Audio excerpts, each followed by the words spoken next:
Angela is applying to join the library. Listen to the conversation and complete the form below. First, you have some time to look at questions 1 to 5.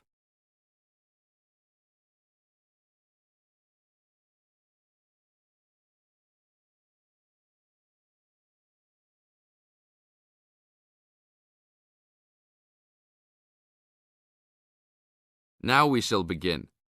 You should answer the questions as you listen, because you will never hear the recording a second time. Hello, how can I join the library? Well, you need to make an application. Would you like to do it now? Yes, if I can. One moment and I'll get the form. Now, I just need to ask you a few questions before you sign at the bottom. Okay. Your full name, please. Angela Mary Price. Price? Yes, that's right. Okay. And your address? Apartment 3, 86 Bridge Street, Pimlico. Bridge Street. That's just near here, isn't it? Yes, not very far. Good. So the postcode must be 2065, right? Yes, that's right. Now, your telephone number. I need both home and work if you have them. My home number is 8763-5142, and work is 8456-1307. Do you need anything else, like ID or something? Yes, your driver's license will do, if you have one. Right. It's easy to remember. I know it by heart. 4040AC. I'm afraid I'll also need to see it. Okay, here it is. Thanks. And your date of birth, please? 24 March 1981. Okay, thanks. That's the most important part completed. But if you don't mind, I'd also like to ask you a few questions for a survey we're conducting. Yes, that's okay. Now you have some time to read questions 6 to 10.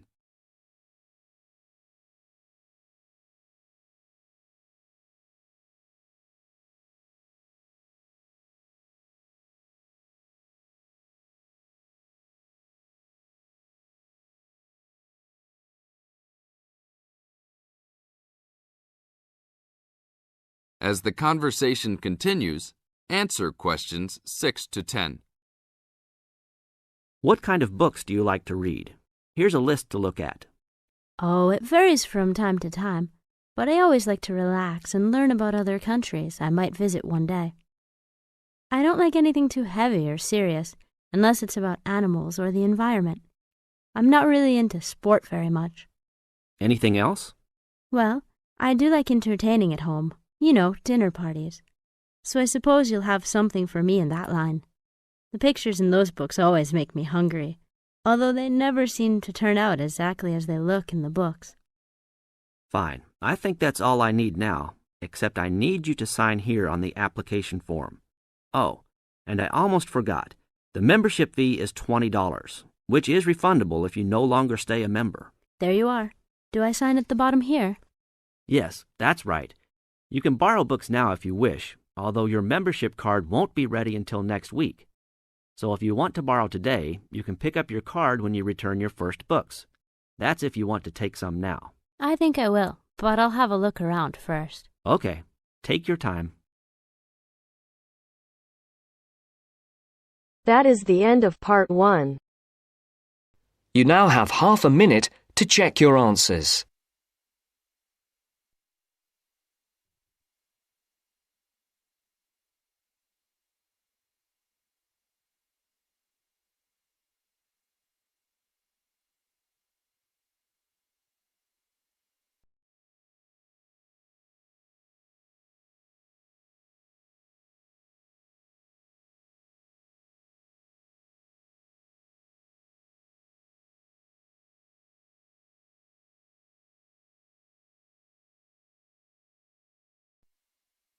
Now turns to part 2.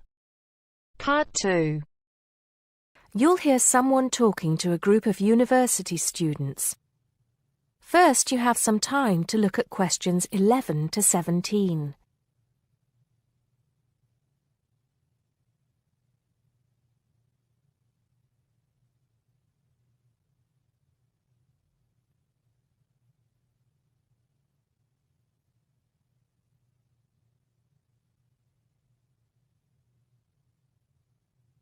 Now listen carefully and answer questions 11 to 17.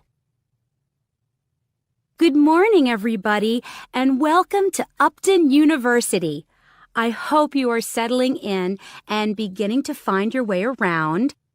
I know how confusing it can be when you start life at university, and that's why we have Freshers Week to help you find your feet. Before I go any further, I should perhaps introduce myself. My name is Sally Jackson, and I am the Secretary of the Students' Union, which has organized this week of events for you. You will usually find me in the office on the first floor of this building when I'm not attending lectures. Anyway, down to business. Of course, there are a few things that you are obliged to get done during your first week here. But once you've opened a bank account, if you haven't got one already, seen your director of studies to discuss which courses you are going to take, and signed up with a doctor, there will be plenty of time left to enjoy the events we have arranged for the week. And have we got a lot lined up for you? Throughout the week from Monday to Friday, every morning starting at 10 a.m., there will be orientation and welfare events.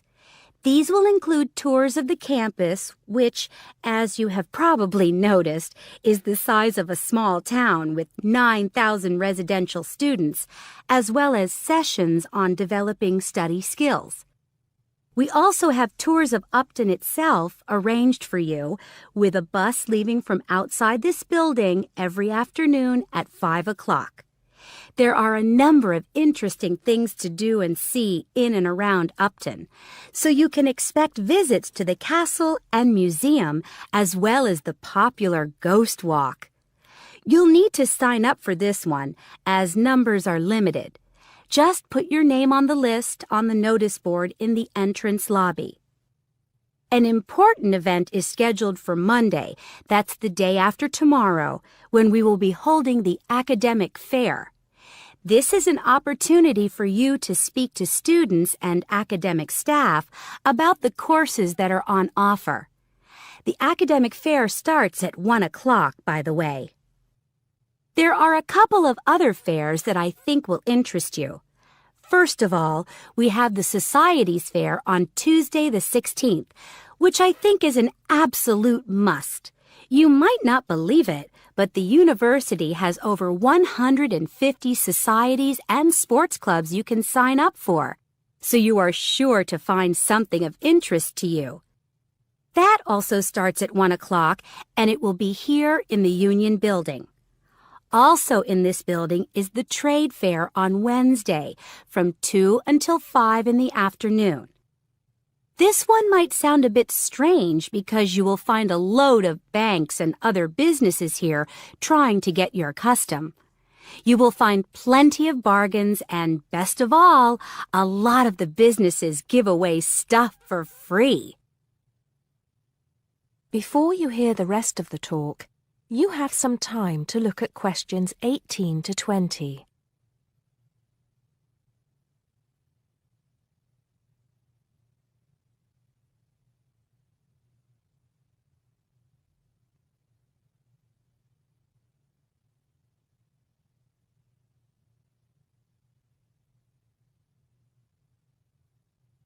Now listen and answer questions 18 to 20. We've also got a great entertainment program lined up for you, starting tonight with our welcoming party. We have a top band lined up for your entertainment, but I'm not allowed to say who they are. All I can say is that I am sure you will not be disappointed. So come along to Blackmore Hall at 9 o'clock this evening to get your university experience off to a flying start. Just one point. I'm afraid this event is limited to freshers only. Because of space restrictions, you can't bring a friend tonight. Sorry about that. There's more fun and games on Monday in the Cotswold Theater here on campus. We have booked two of the cleverest comedians in the country, Paul Frazier and Jenny Brown, for a 3-hour show. Paul has assured us that he and Jenny have packed the show with new material, and as they always get rave reviews for their shows, I think we can look forward to an evening of great entertainment. That's in the Cotswold Theater on Monday evening at 7:30. Moving along a bit, on Thursday there is an important date for your diaries. This is the official Freshers opening ceremony, when the Dean welcomes you to Upton University. So remember, Thursday the 18th from 2:30 to 3:30 in Blackmore Hall. You certainly should go to this one, and by the way, light refreshments will be available. At the end of the week, on Saturday, you have the chance to dress up in your smartest evening wear for the official Freshers' Ball. Actually, although it's called a ball, it is quite a relaxed affair, so we are more than happy if you turn up wearing jeans and a t-shirt. The important thing is to relax and enjoy yourselves. Time and place are the same as for this evening's party. Blackmore Hall from 9 in the evening to 3 o'clock in the morning. Right. I think I've covered the most important and exciting events we have lined up for you, but there will be plenty of other things going on throughout the week, so remember to check the notice board in the entrance lobby regularly. Enjoy the rest of the day, and I look forward to meeting as many of you as possible this evening at the welcoming party. That is the end of part 2. You now have half a minute to check your answers.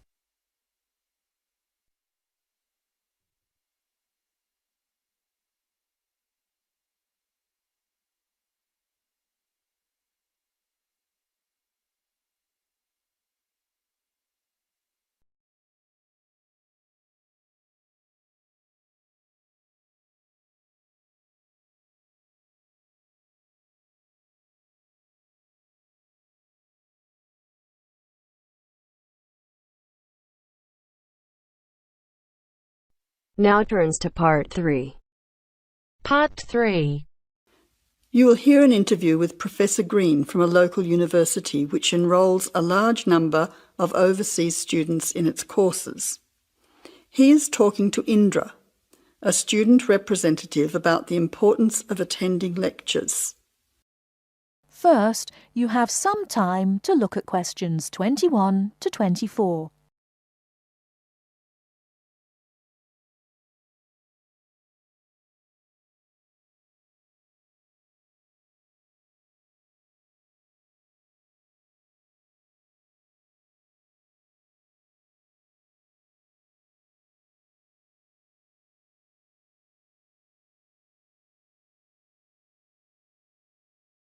Now, listen carefully and answer questions 21 to 24.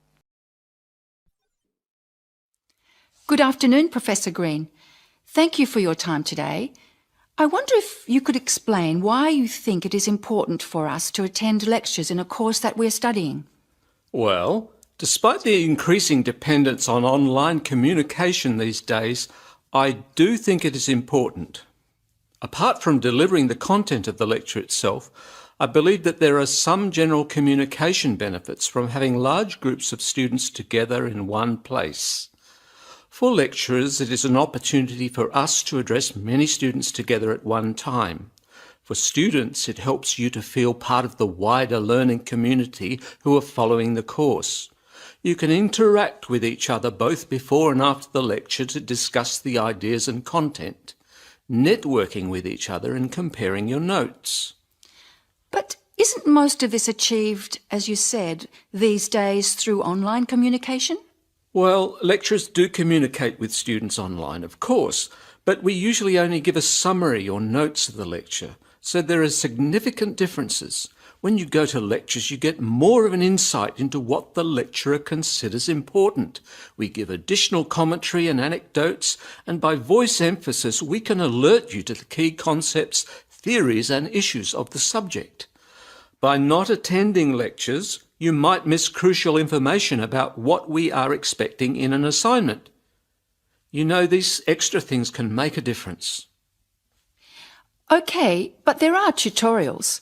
There is a lot of interaction between students and lecturers in tutorials. Can't all this be done in tutorial discussion groups instead of having lectures? Yes, to some extent.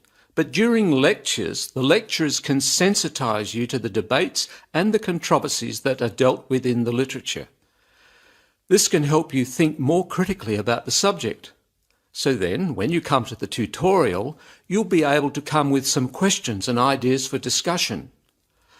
The result of this is that the tutorial class will be more beneficial for everyone who attends.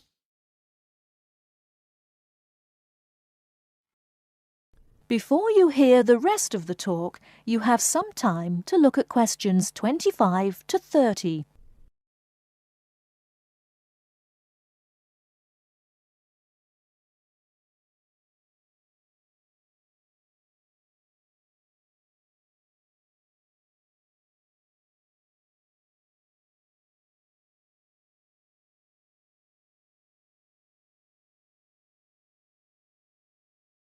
Now listen and answer questions 25 to 30.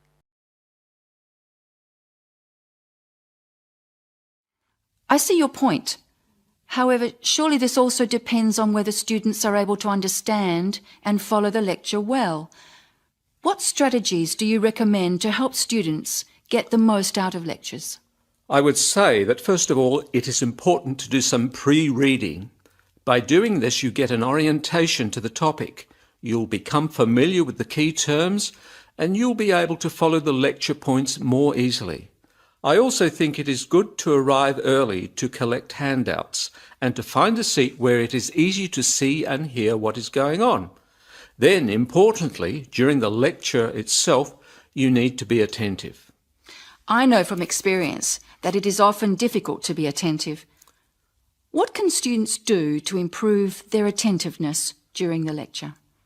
I think that there are two keys to following a lecture successfully: using the visual cues and using active listening techniques. By maintaining eye contact with the lecturer and following how the lecturer makes use of the slides, whiteboard and so on, you are using the lecturer's visual cues, which help make the structure of the information clear and give you a sense of what's important. Then, using active listening techniques will also help you to process the information. What do you mean by active listening techniques? Well, you need to pay attention to the methods the lecturer uses to highlight important information. As I said before, in the spoken language of a lecture, we get the benefit of things such as stress and intonation, use of examples and anecdotes, as well as the language signals used to show relationships between ideas. Yes, I see what you mean. These things will be missing in written summaries. And what about taking notes? Does that help? Taking notes helps you to concentrate, so I would certainly advise you to do that. It's difficult to listen and write good notes at the same time, so it does take some training. Yes, taking notes needs a lot of practice, I've found. Do you have any other advice? Well, I can't finish without stressing the importance of formulating questions while you are listening.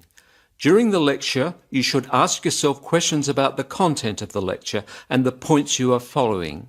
Ask questions like, what are the benefits or problems? What other examples are there? How does it work? Why does this happen? This will keep you focused and actively engaged in the content of the lecture. Professor Green, thank you very much for your valuable tips and your time today. You are very welcome. That is the end of part 3. You now have half a minute to check your answers.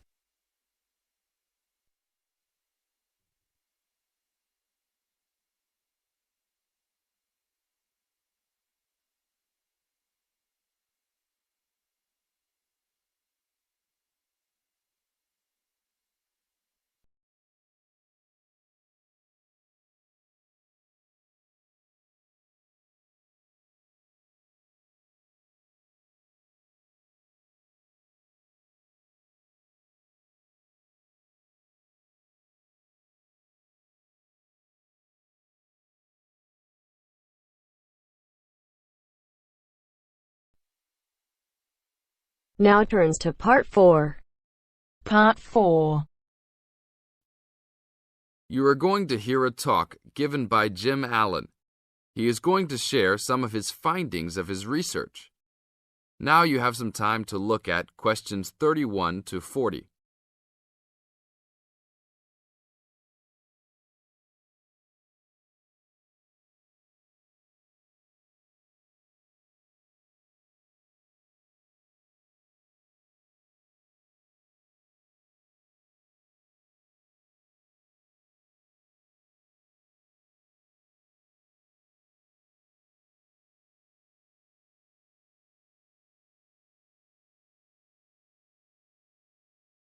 Now, listen carefully and answer questions 31 to 40.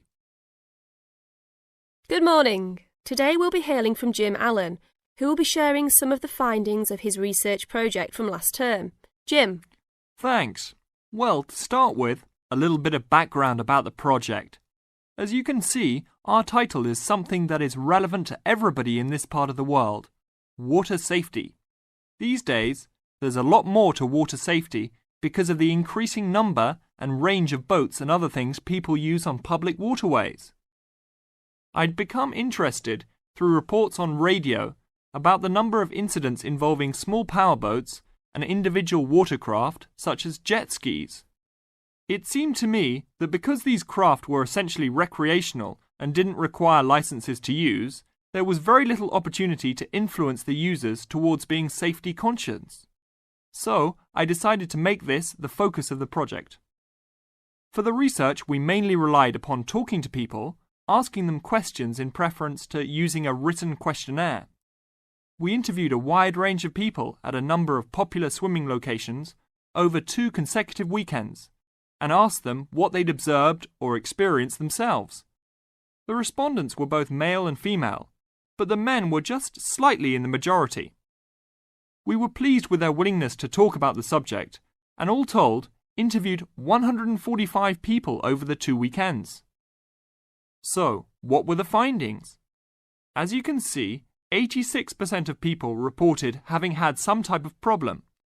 A surprisingly large percentage, 27%, commented that they had found it necessary to shout at an offending powerboat, but the main type of problem was the deafening sound that some of the boats made. On occasions, this led to swimmers deciding to move to another location. So what strategies did people adopt to ensure their own comfort and safety? Let's have a look at the figures. First, it was noticeable that there were often distinctly different answers between men and women. It was mainly the women, for example, who said they should try to choose places where boats couldn't go, whereas it was usually the men who said you shouldn't have to move if you were there first, so you should shout at them if necessary. Both men and, it was women who said you should call the authorities if the situation gets too dangerous or the powerboat drivers are acting irresponsibly.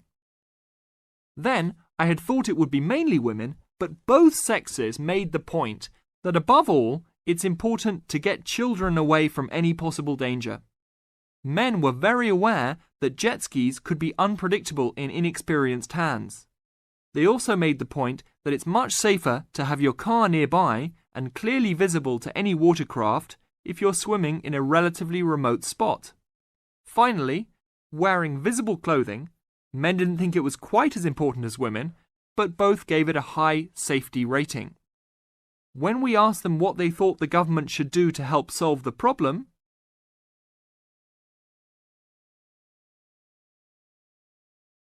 That is the end of Part 4.